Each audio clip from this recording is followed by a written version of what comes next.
Hey guys, I'm Mason and this is Wrestling in the Dark, the only professional wrestling podcast brought to you by a blind wrestling fan. It's time to talk about NXT 508 with Takeover 25 just around the corner. Was the go home episode any good? Or did it come across a little bit empty? If you want to find out, stick with me as I take a look through this week's NXT and see how it all panned out. Mia Yim versus Bianca Belaire kicked off the show. This was announced last week, and then, like I said, it kicked off the show, and I thought it was a fairly decent match. The story of the match was Mia Yim's speed versus Bianca Belaire's power, which is sort of the same sort of thing that they did last time, the story that they've been telling. I really like, during this match, that Mia Yim just was constantly going for pinfalls. She knew that she wasn't going to win sort of decisively, I guess, or at least thought she wasn't going to, so she was just going for those quick roll-up pin attempts, those counters. I liked that. The commentary did a really good job in this match of building up both competitors. The addition of Beth Phoenix, I think, has been a welcome change. I never had a problem with Percy Watson, but I do feel that Beth Phoenix has been adding quite a lot to the commentary in terms of talking about facial expressions and the emotions of the wrestlers. She was talking a lot about Bianca Belaire's attitude and the fact that it was sort of justified because of how powerful she is. There was a lot of really good stuff in this match, just nice calling of the action, from talking about the positioning of moves to the motivations of the characters, and I think it worked pretty well, to be honest. Like I said, I really liked Mia Yim's constantly trying to get the pinfall on Bianca Belaire.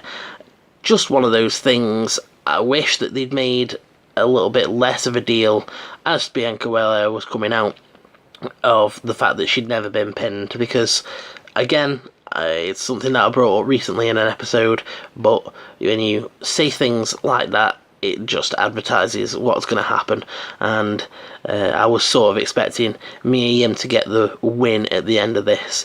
Bianca Belaire was busting out the double chicken wing quite a lot. But Mia Yim was really coming out with some big moves. She got a near fall from a code red, I think it was, and she also hit the Eat Defeat, which Bianca Belaire rolled to the outside.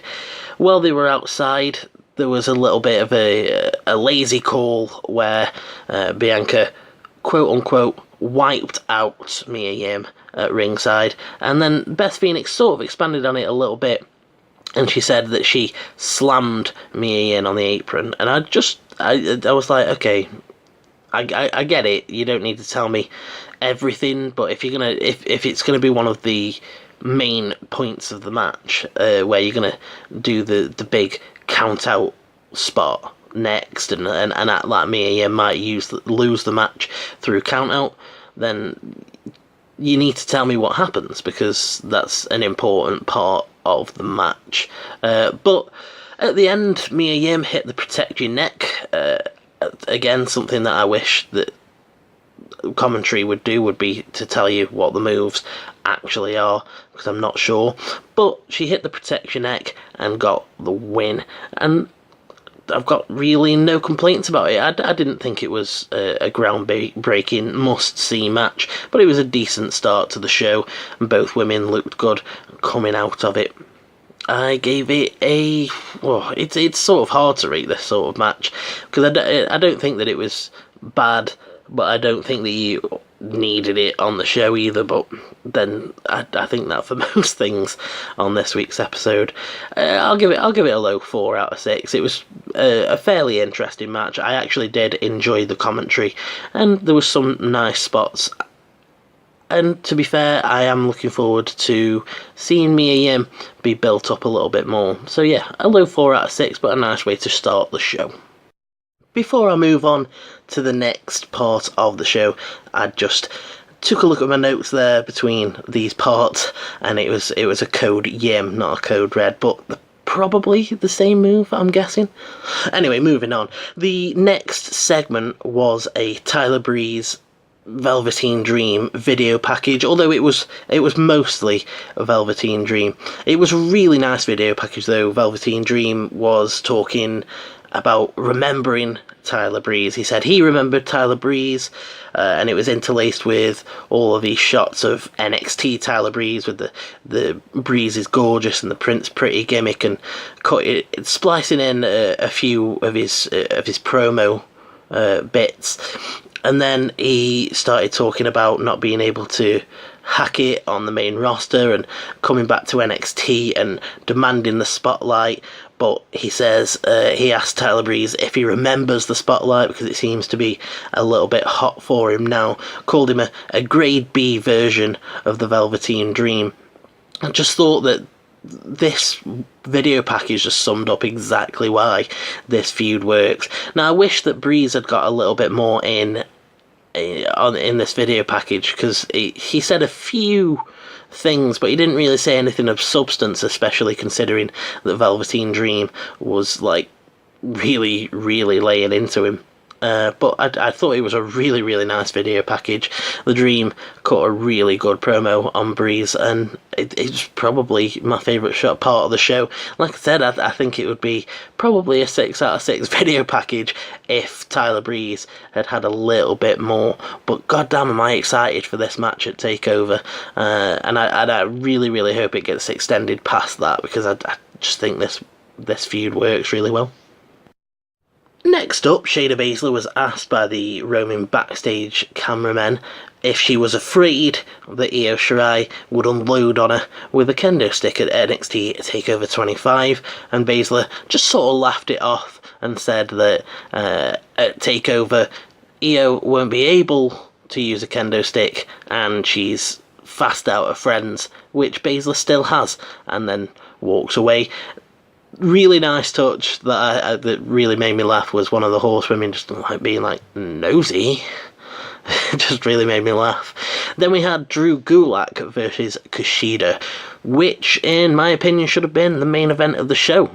There's what actually transpired as being the main event. I understand why they felt like that needed to be like the hot go home angle, but this was a cracking match that I really think could have done with just those few more minutes. But in the early moments, the commentary was doing a really good job of doing nice technical calling. The Gulak and Kushida were going back and forwards with that real technical style, both looking for this lock and this transition. And even though I can't remember all of them, I do know that I was really into this because I felt that the commentary was doing an outstanding job. For example, at one point, both men were fighting for an abdominal stretch.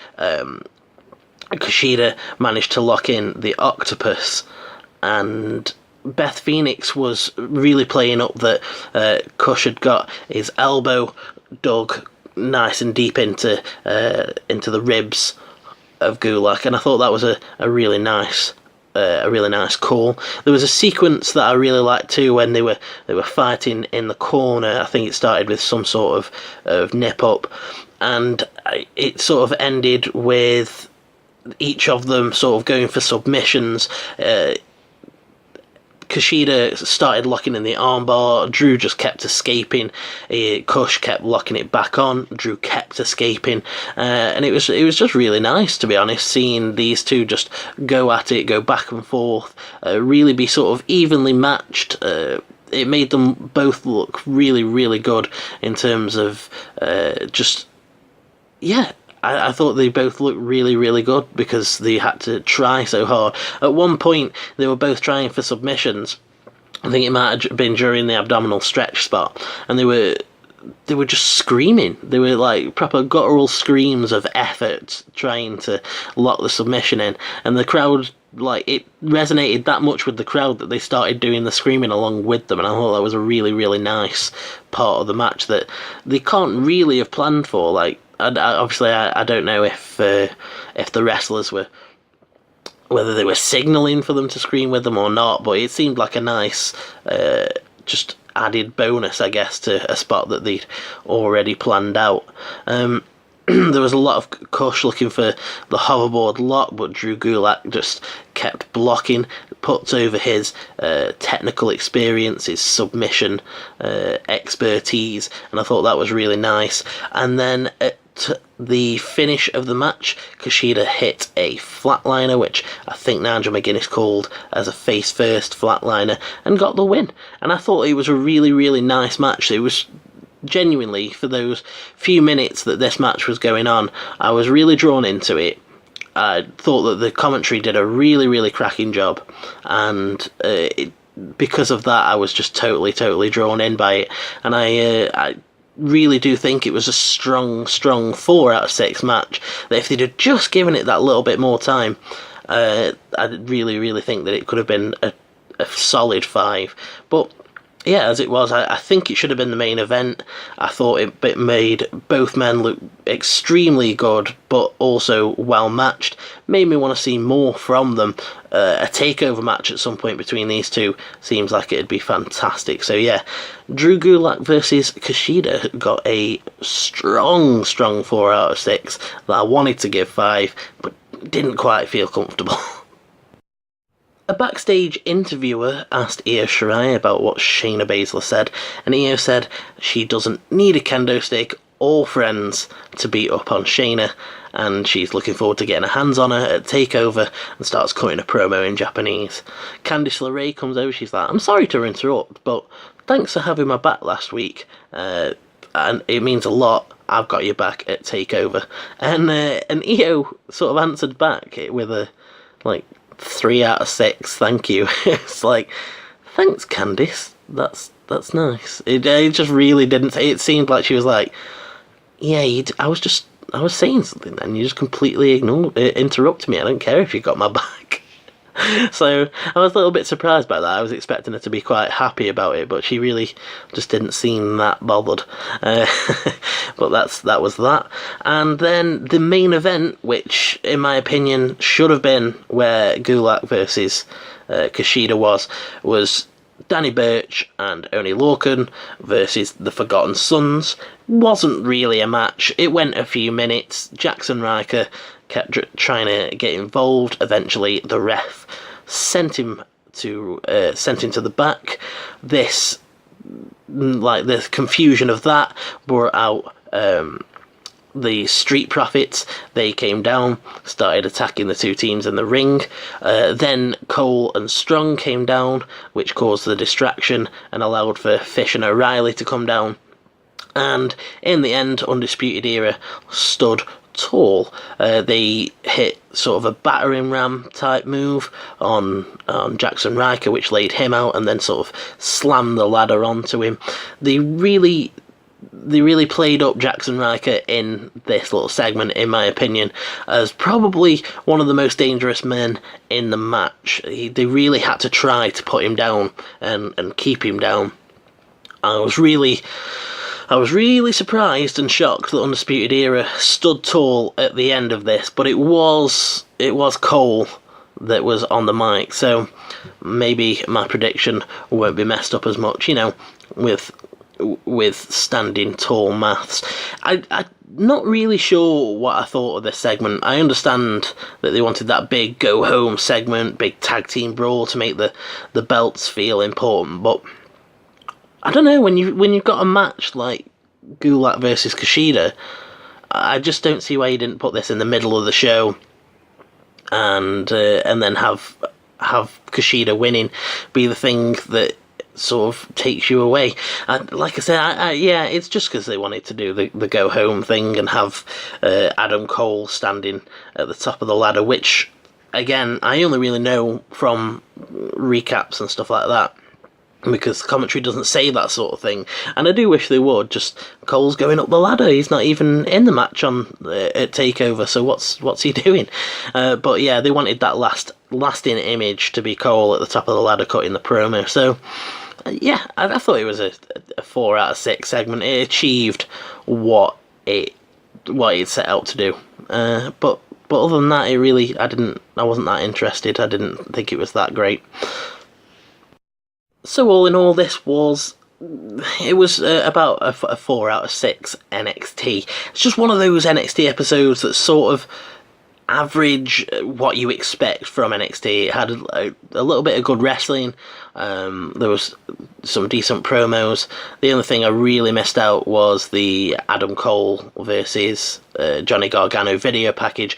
Thought that was really, really good, with Cole talking a lot of crap and really, really coming across as bitter and angry that Gargano has the title and vowing to take it off him. But I don't know why, it just completely slipped my mind. It's just this episode of NXT. Sometimes when I've finished them, I'm just like, what am I even going to go and talk about? Because nothing much really happened. Yeah, so it was just one of those NXTs where they just give you sort of what you expect. That Drew Gulak versus Kushida match really showed some promise, though. I'd love to see a bit more of that in the future. If you want to know what I think is going to happen at NXT TakeOver 25, make sure to join me for Fantasy versus Reality Round 2 as I make my predictions for this weekend's pay-per-view. But if you like what you've heard here and you want to give your opinion, leave a comment down below. Let me know your opinion on NXT this week, and remember to subscribe and hit that notify bell if you want to stay in the loop and never miss an episode of WITD. Right, guys, I'm off, and you should have a good one.